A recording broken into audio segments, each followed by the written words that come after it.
Looking for tools and resources to try out in the new year? We're exploring 26 tools and resources for 2026.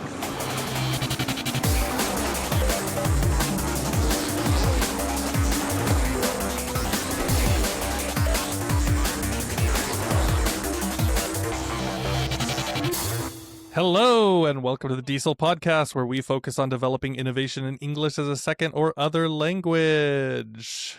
I'm Brent Warner, professor of ESL at Irvine Valley College, and of course I'm here with the wonderful Ishel Reyes, award-winning educator in innovation, professional development, and all sorts of other fun things. Happy New Year! Happy 2026. It's the year of the fire horse. The fire horse. That sounds very intense. You don't want to see one of those. It's a running by you. diesel horse, okay? Yes. Okay. So, Ishel, we are trying something new for the new year, which you have actually kind of not pushed for, but you said like, hey, we should maybe think about doing this for quite a while, which is we're on video. Video. Yes, a lot of people tend to ask me, why aren't you showing your face? I'm listening on YouTube, but I want to see your face. So you know what? Our faces in 2026. There we go. Yes, they can see your lovely face. They can see my face. If these are of interest to you and you're on YouTube, I think, or maybe other social things. Wherever who knows? you're watching. Yeah, so we're back to our annual tradition, first show of the year. One tool we're sharing for each year past the millennium, I guess. So we got 26 tools, things to explore, things to figure out, and we'll see how we do with this.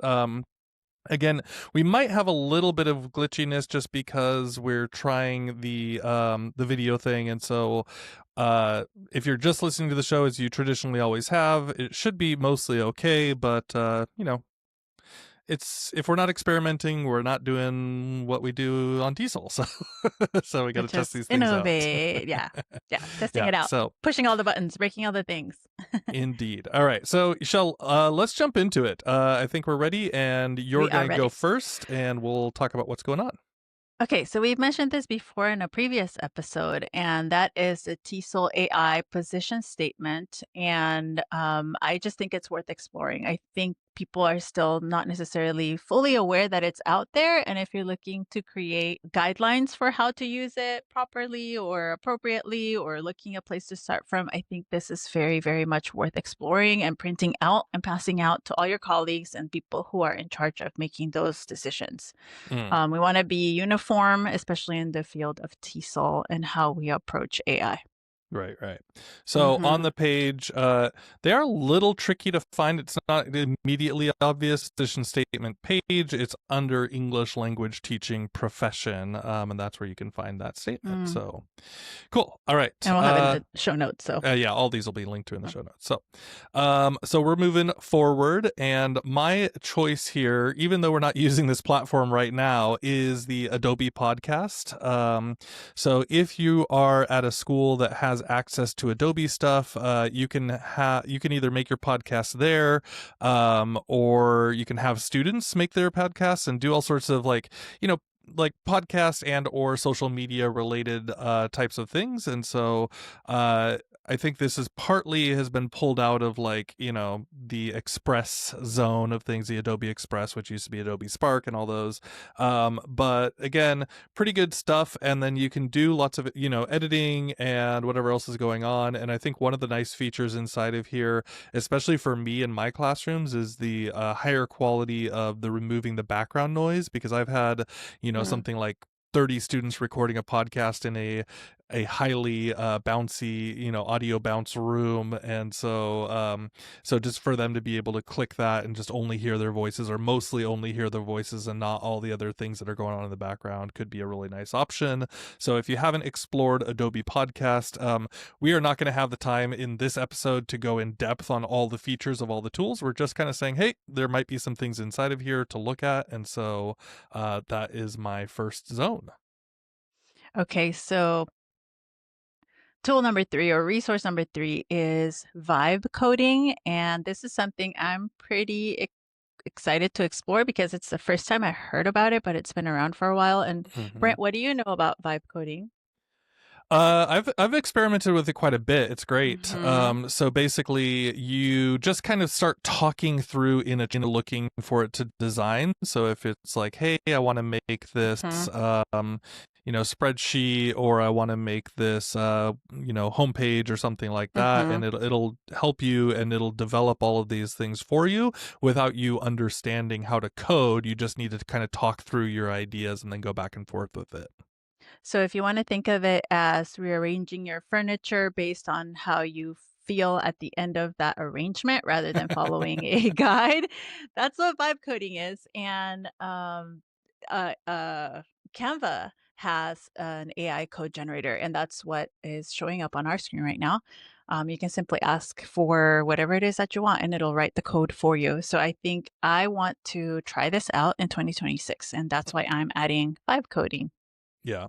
I think I'm going to start doing some workshops on this too. Mhm. And Michelle, you You and I should actually should. do them together because there's a lot of cool stuff. And so, in connection to Mhm. that, I will also show kind of my vibe coding explorations right now, which is Gemini's one. So, in Gemini Canvas, same kind of thing. I think I haven't actually explored the Canva one, the Gemini Mhm. Canvas. Thank you, Geez, that's everybody, gonna be for thank puzzling. you all, every single ed tech company, for everyone calling your product Canvas. Why on earth do you all 2026? Okay, we're good. But anyways, the area where I've played with this a little bit differently is having it make pages that I can install on my website. So you do have to have a Mhm. little bit of know-how to like make HTML and then upload HTML to do it this way. Mm. But basically it's like, hey, I want to make this game, or I want to make like an Mhm. interactive screen that has like quizzing and things like that inside of it. I actually met a really cool teacher that's doing some stuff down. I think she's in San Diego. I'm gonna get her on the show later on, Michelle. This is the first time I'm telling you Mm. this, but she's doing some Mm. very cool things about like, experimenting with students talking into it, and then they're Mhm. checking their speaking on the Mm. actual vibe coded pages and apps that she has built. And so, anyways, these types of things are out there, and people are really doing some cool explorations. So, Gemini Canvas as an option. I've built a few Mhm. little games and things, and they're really cool. Mhm. So check it out. All right. So going back to audio creation and podcasting, Lindy Hockenberry um, gave a has an article on using Spotify and Brisk for students. And Mm, the cool thing is that Spotify for creators is free, and it has, I think, for schools it's got options that you can use as a teacher. And so I think it's worth checking it out. I know that we've always done Zoom, um, but Spotify is worth a try. And Brisk, I haven't figured out how to use for audio creation, but I thought it was interesting that that was added on there. So, yeah, I've never used Brisk. I know that that's like mhm, a big new feature for them and everything. mhm. But I haven't quite used it in that way. I've used it in other ways. So definitely worth checking out. I'll be reading that article soon. Mhm. Okay. So next up is Color Vowel, colorvowel.com. And so if you're doing like phonomic teaching, helping students with their pronunciation, you guys have Or all seen. phonology. Yeah, so if you've all seen the the E sound is made with green and the oo sound is made with blue, Mhm, right? And like all those things, right? And so this is kind of that group has a bunch of extra resources, the people who made that up, and then now they've got this whole PD thing going on. But if you're doing pronunciation stuff, if you're trying to help your students understand a little bit more, speaking and pronunciation, there's a lot of cool stuff in here. You can go check out like the interactive charts, all sorts of different options they have available. So colorvowel.com is a place I want to spend a little bit more time in the upcoming semester. yeah, I'm excited for this one for my teacher trainees. Okay, so the next one is the Presidential AI Challenge for students and educators. And I don't know if you had heard of this, Brent. Mm-mm. I hadn't, and again, I learned about this from Lindy Hockenberry, so shout out to her for always giving us new things to also check out. Mm-hmm. But the issue was that looking at the guidebook, was a little bit complex, so she created a guide. There's Oh, another guide, an even shorter guide. But what I thought was a cool guide, is the Oh, I lost you there for a second. But there are 3 tracks, and the track I was interested in was the one for creators because I think you're supposed to solve different problems and using AI. And again, it's something that I haven't looked into, but I thought it was cool because it's a challenge. And again, we have AI integration in every tool, everywhere. So why Mm-hmm. not use it to try to solve real problems? Yeah, so presidential challenge. Some people might find that problematic.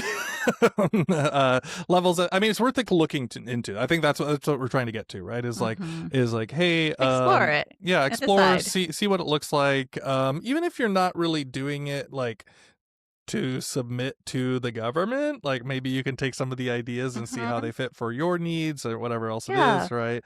Or even build your own AI challenge if you're kind of interested in something like that. I think actually I'd love to do something like that with my students, is like that build I would love to do that something. too. Right, yeah. Maybe, ooh, okay, I'm gonna have to get See? I'm like See? ready to See? take notes on this. Yep.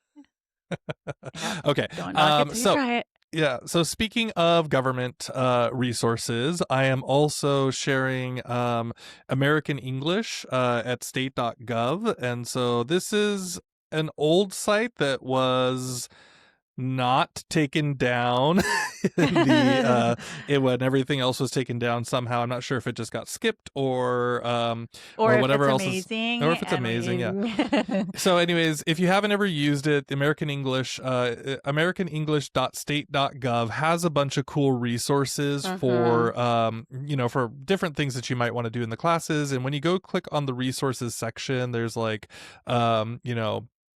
teachers guides, comics for language learning, US culture, music and games, like, Mhm. and it's not the deepest of all things, but I do like that it's just like, okay, here's a place where I can go and grab some real quality stuff made by English teachers who, this has been available for many years, and so it's like who really knew their stuff and know what was going on. So if you're interested and you just say, hey, I just want some ideas, I want some other a couple places to go with some things that I can print out or get access to quickly, American English is great. Mhm. And now we go to one of my favorites, which is the ELT Toolkit by Hey. our dear Brett. Hey, thank you. It is a subscription based, but it is amazing. It's going to save you time because Brent has built out what do you call them? Modules? Yeah, I mean they're just kind of tool by tool explanations, Mhm. all with like a breakdown on ideas on how to use them specifically. This is the tool. These are a couple of different ways you can use them. These are some, if Mhm. this one doesn't work for you, here's a couple of alternatives that might be valuable. And I am actually currently working on the first update to it, which should be coming Ooh. out within the next couple of weeks. So there's like over 100 right now. We're going to be adding a bunch in the next few weeks. And so, yeah, if you're just like the type of person that's like, I want to do stuff, but I don't want to find all the tools and all, and I don't want to figure out, like how they fit into my setting Mhm. exactly, like, but I want some ideas, this is the place to go. And TESOL it's all run through TESOL. It's, Mhm. hosted by them. It's up and it's, filterable and searchable and all those kinds of things. We've talked about a little bit on past episodes, Mhm. but if you're interested, yeah, TESOL ELT Toolkit is what it's called. Yeah, and again, he's just said he's going to update, which means if things are outdated, it'll be updated. And we love things that get updated, especially in technology. Yeah, yeah. I Well, think actually, that's that's part of the reason why we did it this mm, way is because we're like, a book is going to be out of, mhm. like a book with this kind of material is not going to be long lasting, right? Feasible. Yeah. It's just, yeah, not really. But with this, it's like, Expiration hey, date. yeah, things change, companies change, all those types of things. So we're like, let's make it an online digital resource. And I'm pretty happy with, the way that all the work they've done to make this work. So Mhm. thank you, TESOL. Excellent. All right. So my next one is Class Point. Have you ever played with this, Michelle? No, actually, I think this is the first time I'm hearing about it.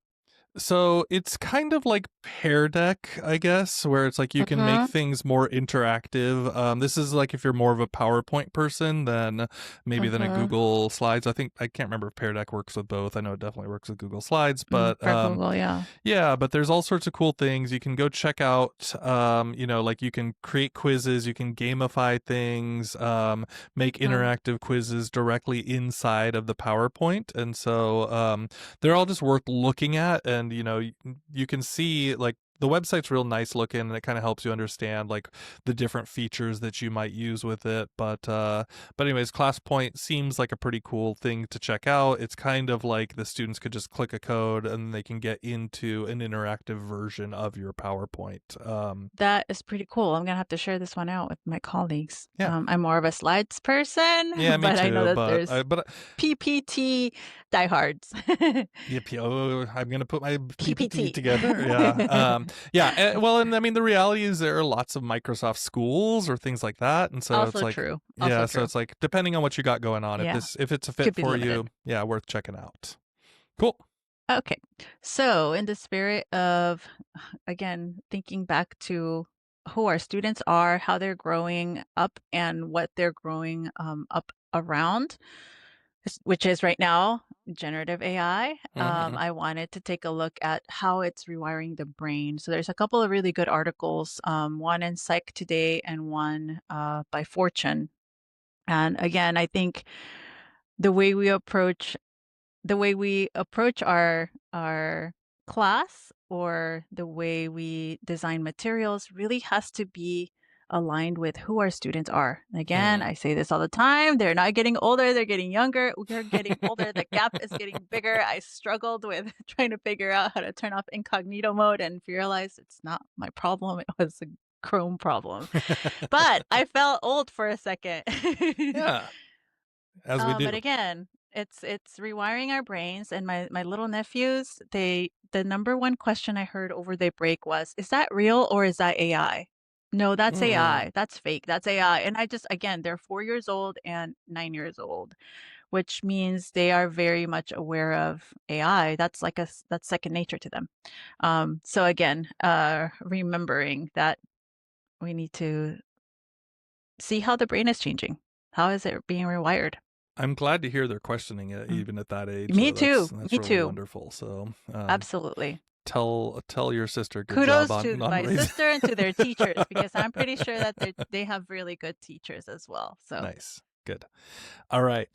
So mine next is my first physical recommendation, and I haven't quite found the exact one I'm looking for, but I'm telling you all out mhm. there, this is something that I am looking for, which is a big, digital wall clock. Some people have them, whatever, they have a good clock, but like I want one that can kind of do countdown timers for things like presentations Oh, in the that's class. cool. Yeah, and so what I'm really looking for is a big one, a big digital countdown timer that ideally is battery powered. Mhm. Because I've seen a lot of good ones that are exactly what I'm looking for, but they require a plug, and I'm like, no, I want it to, Mhm. because we've got Mhm. those whiteboards in our class. I want to be able to have it on a magnet and just stick it on the back wall of the whiteboard for the students who are That's doing cool. presentations to see. And so I'm still kind of searching for things. If anybody out there has a good digital wall clock that runs on batteries, let me know. Mhm. I would be stoked to take your recommendations. Otherwise, I'm kind of looking through some possible options, but particularly I want like they're called the gym clocks because they have like countdown and count up timers and different Mhm. things like That's that. cool. I never even thought of that. Yeah. So I am on the hunt, but I know there's something out there that's gonna work. Very, very, very cool. All right. So, the next tool I have is Reverso. I had not heard about this before, Huh. but it gives you translations of real text, and it'll give you the like, let's say you're looking for an idiom, not an idiom. You paste a piece of text, and it'll actually translate it, but with the not directly translate it, but it'll give you the correct idiomatic expression in that language, so that you can Oh, better so like understand. So like context appropriate. Yes. Yeah. Hmm. So because sometimes, yeah, when you Culturally, see, yep. right, right, right. Okay. And That's and of pretty course you can interesting. use, yeah, you can use AI, you can use ChatGPT for those things, but this does, I usually have to teach my students, you can go into your AI and tell it, give me the context, give me the idiomatic expression in the language of whatever you're searching for. But this just has everything set already. It just does the one thing, and I Mm. like that. Nice. Okay. Yeah, I think at first glance I'm just like, well, why not use Google Translate or Hmm. something? But I think a little bit more looking into this can show some uses for it. So Reverso, very cool. Hmm. All right. So my next one, again, this is just an online resource. If you do a bunch of jigsaw stuff, it's called eslJigsaws.com. I think they mostly kind of sell like workbooks and downloadable lessons and things like that. But if you're doing a bunch of different jigsaw activities, and so for those who haven't done a jigsaw or maybe aren't aware of what a jigsaw is, this is where you have, let's say you have four different groups of four people, and they're kind of all given one set of assignments each, and then you split them out so that it was all A, B, B, B, B, C, C, C, C on, on the four groups, and then it becomes A, B, C, D on each group. So every person spreads out and then mixes out perfectly to match up. So that's your kind of basic idea of a jigsaw. And then this website provides a few, and I think they rotate them out, like some different jigsaw activities that you can use with your class. Like some of them are cool. They're like puzzles, right? Like kind of Hmm. breakout escape room style things, different things like that. So anyways, take a look, even if it's just inspiration for like how to start building some different types of jigsaw activities. I think you could find some real fun ways for students to use them. So ESLJigsaws.com. You don't necessarily need to pay for things. If you find it useful, for sure do support. It looks like a small independent team or individual going for it. But yeah, there's some really nice resources inside of there. All right. We're pausing for a moment to remind you, if you are listening on whatever platform you're using, that we are trying out video. So check us out on YouTube if you'd like to have us along with whatever chore you're doing, and leave us a comment. Yeah, you can just have us on your big screen TV in the background while you're vacuuming. Uh, YouTube, just how slash diesel. I think that's what it is, right? DIESOL, Diesel as you Pod. know. Diesel, Yeah. Diesel Diesel pod. Pod. Hey, yes, of course. Um, very good. All right. So, Michelle, we're going back to you. Yes. So I learned about this tool from one of our colleagues and friends of the pod, Michelle Queter. So, Hmm. Michelle, if you're listening, thank you. This is called VersaText, and it is a web-based language learning tool that helps you explore the text within a window. So basically, you paste or upload the text you want to study, then you can look at a word cloud. It looks very basic if you're looking at it on video, but the words will come up in different colors based on parts of speech. You can click on a word to see all the sentences in which it appears in the concordance, and you can see how the word is actually used. It'll also give you text stats like frequency lists and other vocabulary information. So it's actually kind of cool. Again, it's one of those I would say single use tools, which of course you can probably do this on AI, but why not also have one of these? I mean, this is my favorite. Is just those The word single-use, clouds. focused. The word clouds. I, Oh, I yeah. actually have not totally understood Mm. like the big. People love word clouds, and I'm not trashing it. I just have never Maybe really for people understood. who people who take information visually and remember it that way, I think that helps for some of my students that maybe struggle with, maybe they have ADHD or Mm, ADD, and they're able to remember a little bit easier, especially with colors. yeah. Okay. So for sure, there are like the word cloud. Like I said, for me, I'm not a huge word cloud fan, Yeah, you but don't need to but use the the word cloud. concordance in there and Yeah, the leveled readers and all these different things absolutely. are really cool. So I am definitely going to be adding this versatile TILE to some things to explore for me as well. Cool. All right. So my next one is Helperbird, which is kind of makes PDFs and web pages more accessible. Mm-hmm. I think there's a lot of really interesting ways to play around with this.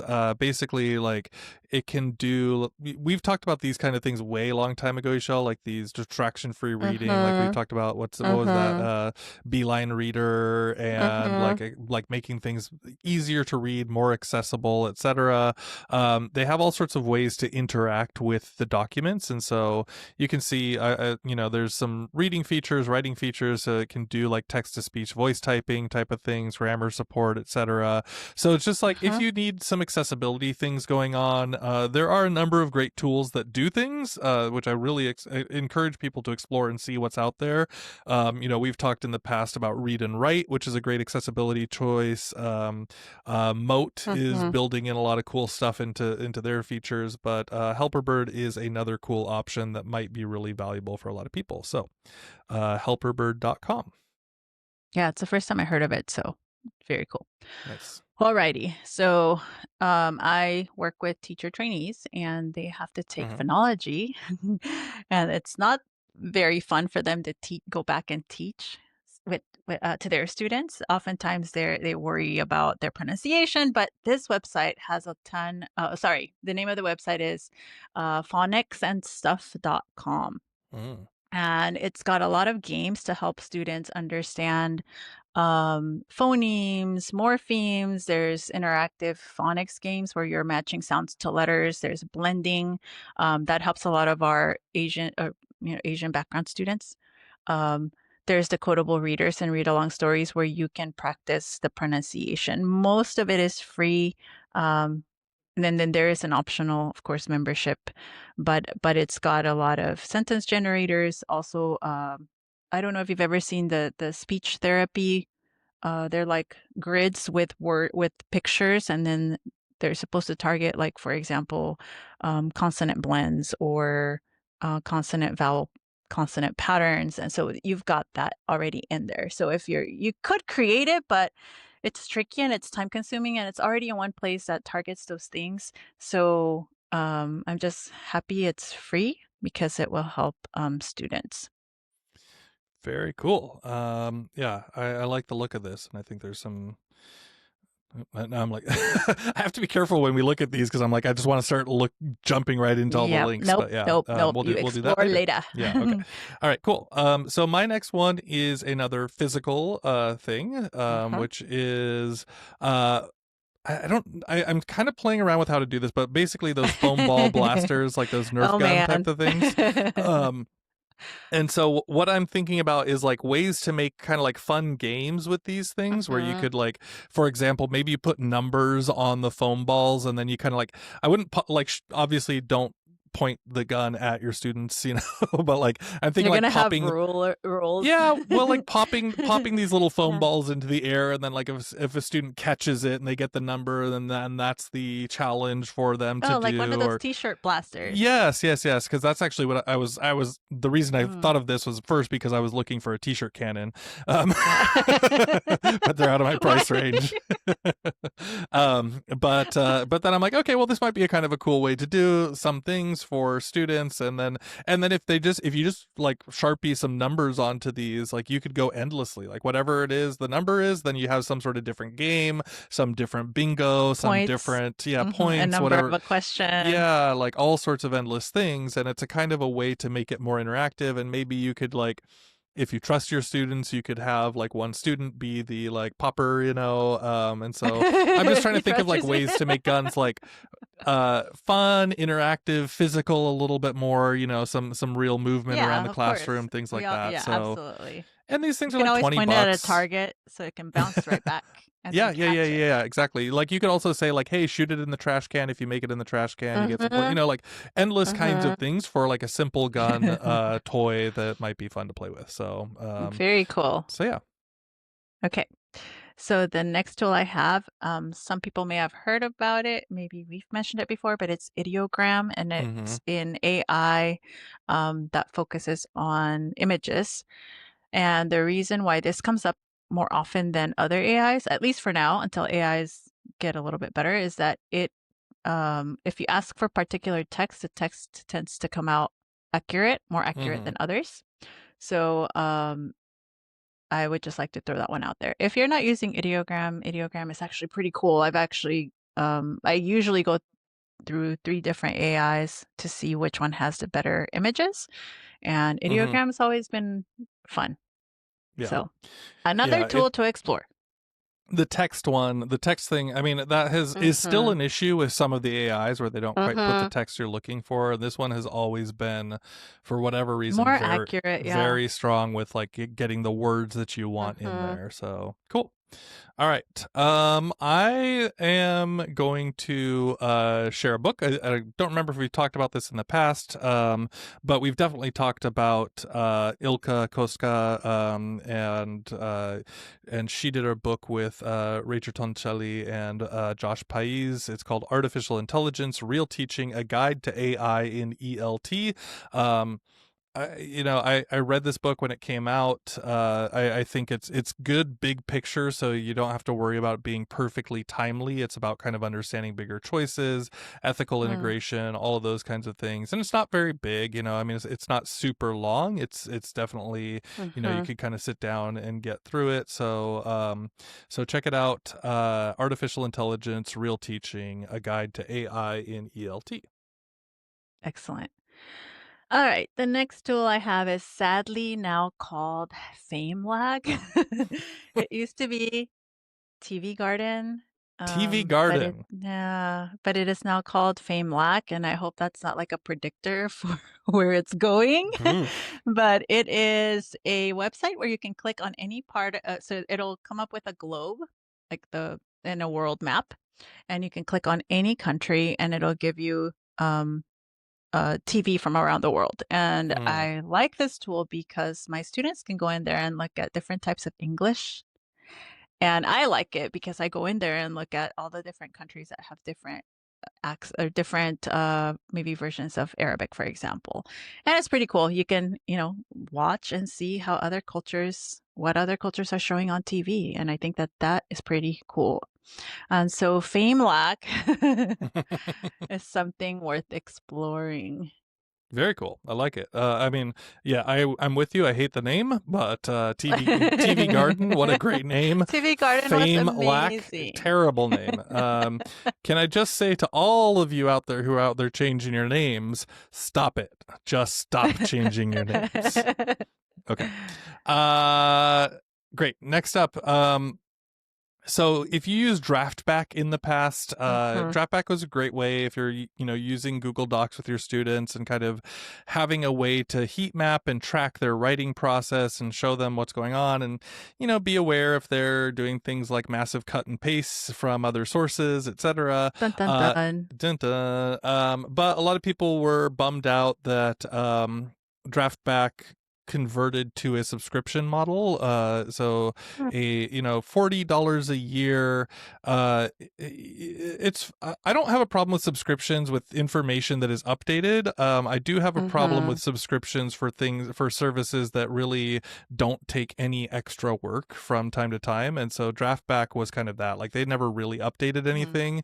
A few times when they had to like align with new Chrome, requirements, but like not actually changing the content or the product at all, and Mhm. that doesn't cost them anything for me to run it on my computer. So to me, I'm like, not really into that. I would have happily paid for a endless user license, right? Like a one-time purchase, but Mhm. anyways, they decided to go a different way. So process Too feedback. bad. Yeah, process Process feedback. feedback is the new one. I love it. It's very deep. It's way deeper than I'm ready for, and it's a little bit kind of engineer looking when you get into it. It's like, oh my god, there's so many different things going on. It would be nice if there was like a little easier to understand and a little bit kind of less less granular feedback. I mean, Uh-huh. it's nice to have the granular, but like it's still just like a lot to look at. But at the same time, it goes through, helps students see like, hey, how long have you been spending actually working on this? And it's really designed in a different way, which is to say like it can help students understand their writing process more, and it's meant to help them through that process, not just to be like a we caught you cheating kind of Plagiarize. thing. Yeah. Yeah. Mm-hmm. Yeah. And so that's why it's called process feedback, right? And so it's like, well, what's going on with your writing? What's happening inside of here? Mm-hmm. How are you taking the time to think through these ideas, etc.? So, processfeedback.org, created by educators. It's all over the place, and really worth looking at, especially if you're worried about, hey, are my students, doing too much with AI and their writing? Are they thinking Mm-hmm. through their work themselves, etc.? Very cool. All right. We're on 23 tools. Mm, 23.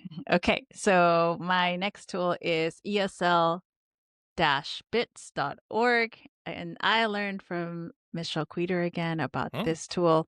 I'm constantly looking for resources for my students for them to read along with the audio. And though YouTube does have a lot of stuff, sometimes it's messy for them because they have to sift through playlists, and some of it is not interesting. It's not stuff that I would read, but this place has a lot of graded readers with audio, and they're by levels, and a lot of the stories are maybe more current. They're not just the mm, classics. So mm.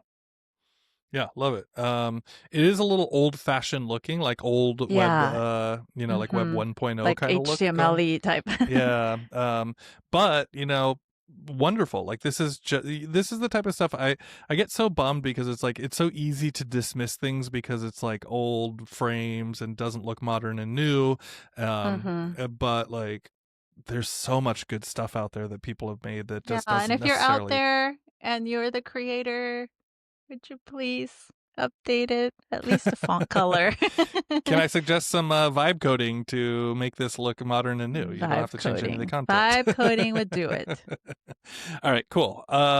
So my next one is Grouper. Hmm. I don't know if you've ever looked at this, Never but heard of it. so there's been a couple of these types of things in the past. There's been like Shake School and a few things. This is basically Hmm. like you put your students' names in there, and then you can put in some different basically like defining aspects of like, things that you Uh-huh. want the thing to know about them, like their gender, how proficient they are, what their background language is, whatever else it is, and then you Mm. can click a button and it'll rotate and it'll make groups for you, like the best distribution of possible groups for Ooh, you. this is Uh, cool. yeah, so then, and you can create your own ideas, so it doesn't just have to be the ones that they have. Like you can be Right. like, oh, I want to do, colors of shoes that students wear, Mm. and you could do that, Mm-hmm. right? So like whatever you wanted to do. But like it comes up with some pretty good common ones that you might Hmm. break things down about. Like you can categorize your students by, like you get this basically a spreadsheet, and you just put the different ones inside of there for each of them. It's fast, it's easy, and then all you have to do is click a button and it'll make a group for you. Very And cool. and a really cool feature inside of it is say you can also go in and say, do not ever put these two students together. Oh, that's good. So yeah, Yeah. like I mean, it's like you're like, I hate to say that I We have to don't do want that, but yeah, of course, mutiny. yeah, we No, need you a have to. little classroom Hmm. management sometimes, and so Hmm. these two students don't work well together, or perhaps work too well together, and so you end up you can do things like that, kind of distinctions as well. So it's called Grouper, grouper.school. Okay, so my last one for 2026 is I guess they're toys to keep our students more calm and redirect their energy. So many of you know them as fidget toys, Mm-hmm. or toys for the brain, but my students love Rubik's cubes, and I have all different types. I've also tried to find different ones for the ones that get frustrated by the Rubik's cubes. So I recently found magnetic cubes.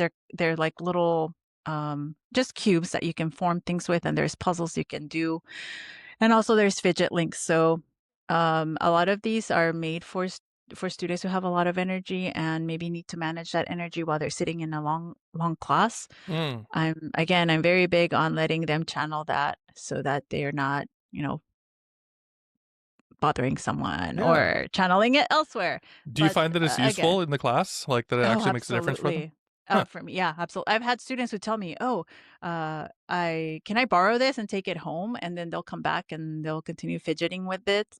But I've had students also who told me they had ADHD or dyslexia and they couldn't focus, but when they had that thing, that manipulative in their hand, and it could be something like squishy, so it doesn't have to be something Right, right, right. noisy. I also like the little keyboard clickers. You can just type in keyboard clickers or just a lot of brain puzzles. Students will Mhm. sit there and they'll do a little longer without disrupting or without losing their focus if they have something in their hand. And again, I'm talking about adults. I recently got myself a fidget spinner for my phone. It looks like it's a like the little phone stand, but it's actually a very silent fidget spinner. Hmm. And so, sometimes you're waiting and you're nervous and you're just fidgeting with it. It helps to channel that energy. Nice. Very cool. Okay, so mine last one will also be a physical one, which is basically it's a DOP kit, which is a canvas satchel essentially. They're travel A kits or canvas different. satchel. Yeah, so I bought one of these. The one I'll have the link to is from Herschel Supply Company. If you guys know Mm, Herschel, mm. I actually got mine from Vans several years ago, but just some sort of like bag. And basically, what I use is it's to hold.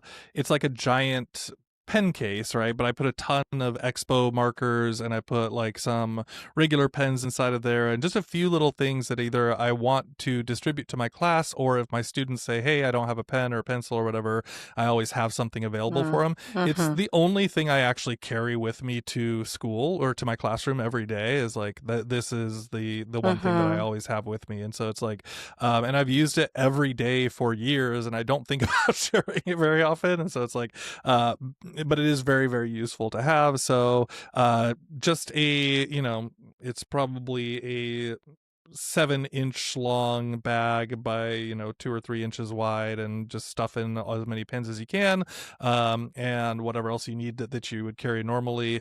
Really like it, find it very useful. So you can look it up as a DOP kit. I would recommend just getting a little better quality one. It'll last you a bunch of years, Mhm. and I like I said, I use it every single day.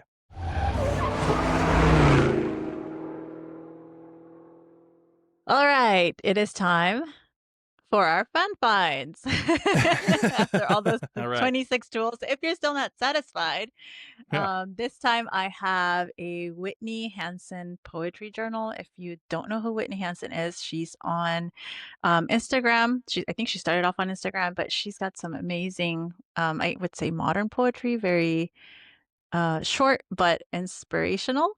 Huh. And she came out with a poetry journal in the style of, you've probably seen the reels where people say, in my language, we say, or in English, we say this, but in my language, we say that. And Mm-hmm. she has a journal that is in English, we say da da da da. In poetry, we say, and I think that is such a great writing prompt. Oh, So nice. I'm actually going to incorporate it into my writing classes. So Very cool. go out Very there, cool. find it. It's a journal. Nice. So mine is so right now it's been really rainy in California. And you might maybe Mm-hmm. even seen this on the news. But one of the things that happens is a dumb little problem, which is your reverse camera on your car might often get kind of clouded with little dots or foggy or Mm-hmm. whatever else it is. And so I saw this video on YouTube, and this guy is basically showing like a couple of different techniques for dealing with that. And the one that I liked the best was just so simple: was just take a tiny little slice of potato and rub that potato on the on the little reverse camera, and then you got like several weeks of just it'll droop, like the water drips will just slide right off and it won't fog up and everything like that. So if you're cooking potatoes, if you're throwing away a couple of slices of peels and things, just grab one of those little peels, dry off your camera lens on the back of your car and rub that potato on it and you'll be Rub much that better. potato. Rub that potato. That's your goal. That's your New Year's resolution for 2026 is to rub that potato. So, Cool. That is it. 2026. We made it unbelievably somehow. And if you made it through the end of this show, Yeah. Give us a thank you. like. Give it if you're following the YouTube thing, then give us a thumbs up on the video, or subscribe to the channel or anything like that. Right? There's all sorts of little ways that you can support us if you like, including the show notes. Michelle, where can they find the show notes? You can find the show notes and other episodes at diesel.org/131 for episode 131. You can also find us on most socials at Diesel Pod. That's right. You can find me out there at Brent G. Warner. And you can find me at ixie_pixie_, that's 2 underscores. All right, everybody. Thanks so much. We're looking forward to exploring more with you in the new year and supporting our students and making sure everything is good. So happy new year once again. Happy New Year. See you guys.